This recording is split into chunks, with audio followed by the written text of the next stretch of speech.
to Well, kill an event. Yeah, but where's Let's the, go downstairs. Oh, there's the beach right there. Yeah. Oh, there's the stairs. Okay, mga tol. Dito tayo sa private beach resort nila. At sa ayun, magpo. Well, we could have went to the pool right here. This is their pool. This is their beach area. I should check this out yesterday.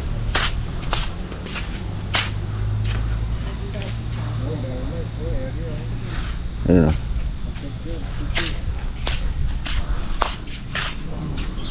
Ayun.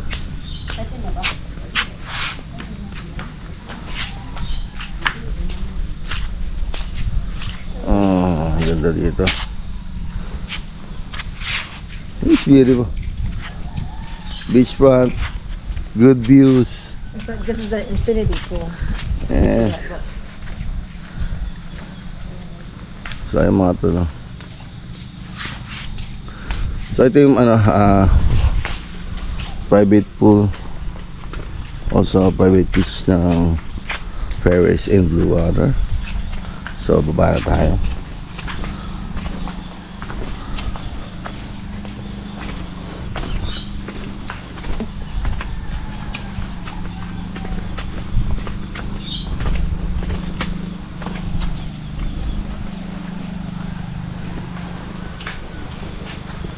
Time check 5:41.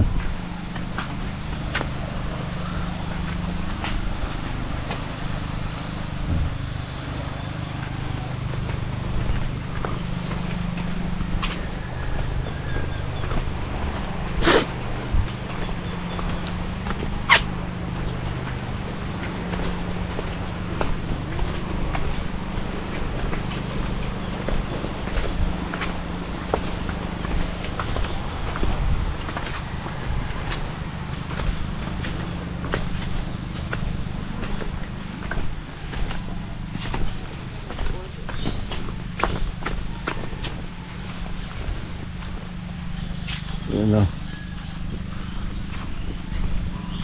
Ganda rin dito. Lawak.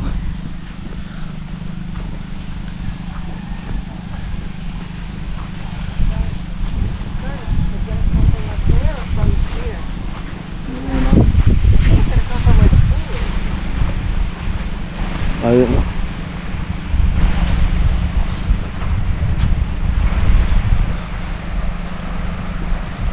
Okay.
Hello. Hello.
Mga tol, so andito tayo ngayon sa private beach ng Fairways and Blue Water.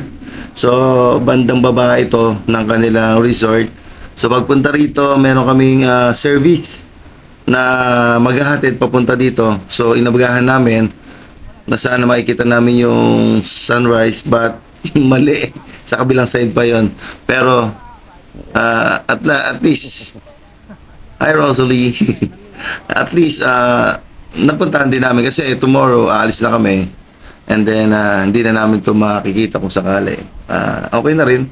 Ang ganda ng lugar na to, may private resort siya, private beach.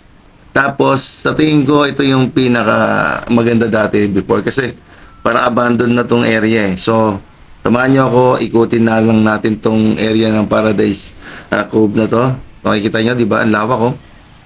Nito lang, okay ka na dito eh. Pwede ka na dito mag-stay na for over 3 days eh.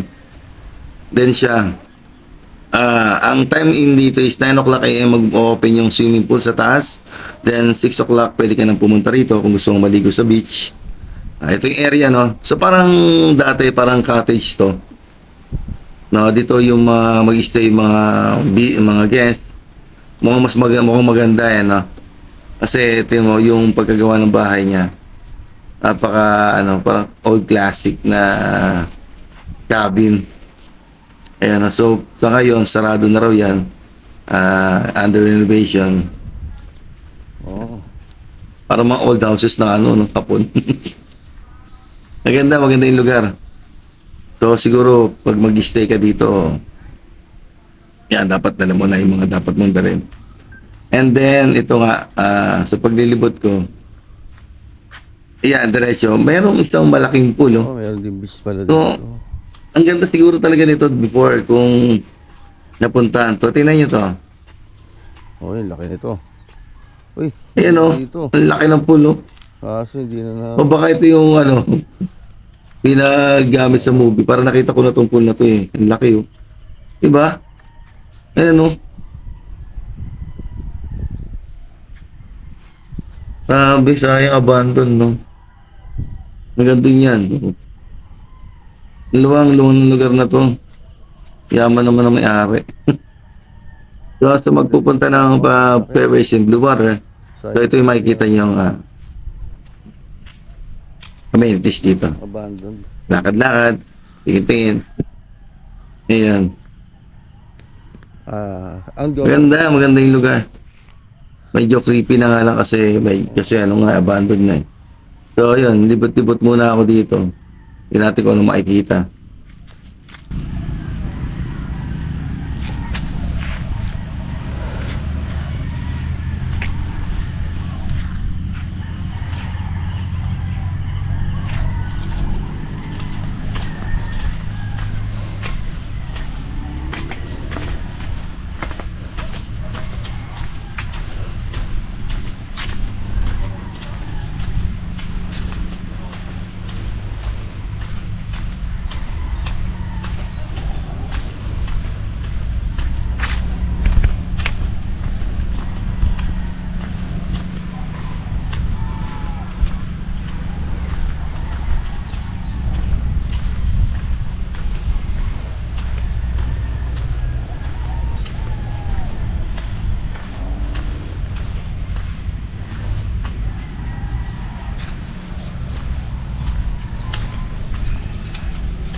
ganda siguro ito dati. Ay mga ito yung mga maganda na cottage nila. Rooms.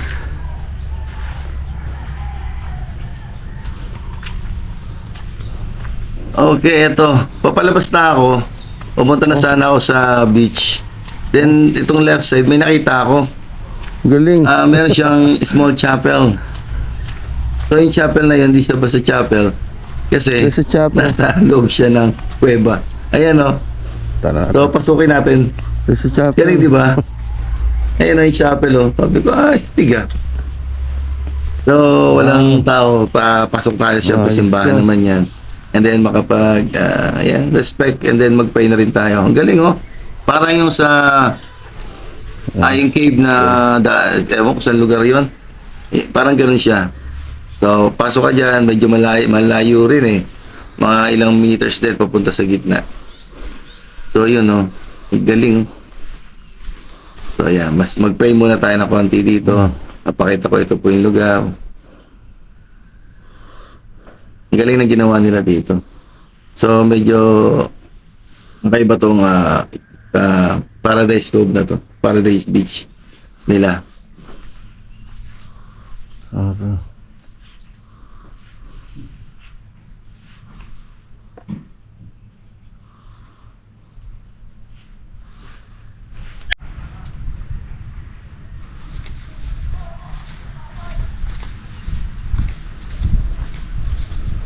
Okay, nakapagdasal din sa wakas.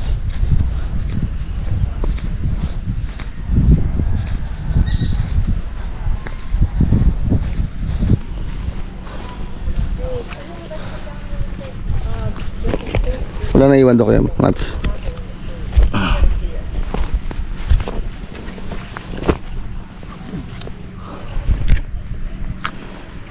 Okay mga tol, the best dito. Sa mga gusto tingin ko hindi naman ganun kamahalan din yung per night dito eh. Kaya nyo magabihin. Okay.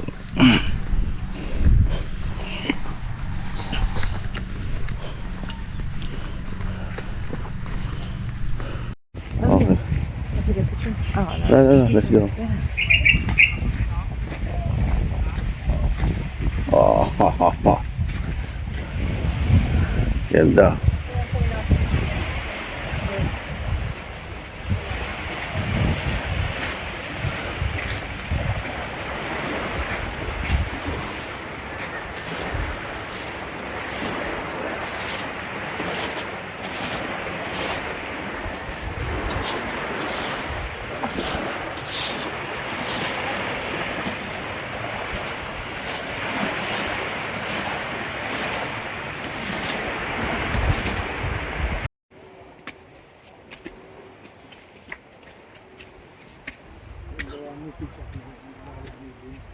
Ah. Yung. Oh, pinaka. Ha. 500. Morning.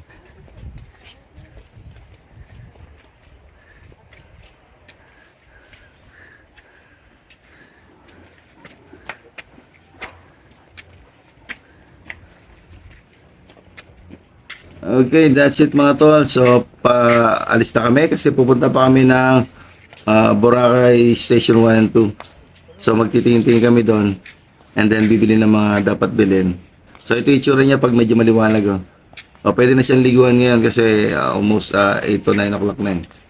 So, better luck next time na lang. Agahan namin dito kung sakaling makakabalik kami dito in the future. So sa mga pupuntahan ng Fairways and Blue Water, ito yung mga amenities na makukuha nyo pag dito kayo nag-check-in. Ganda, di ba? Mag-like at subscribe ka na.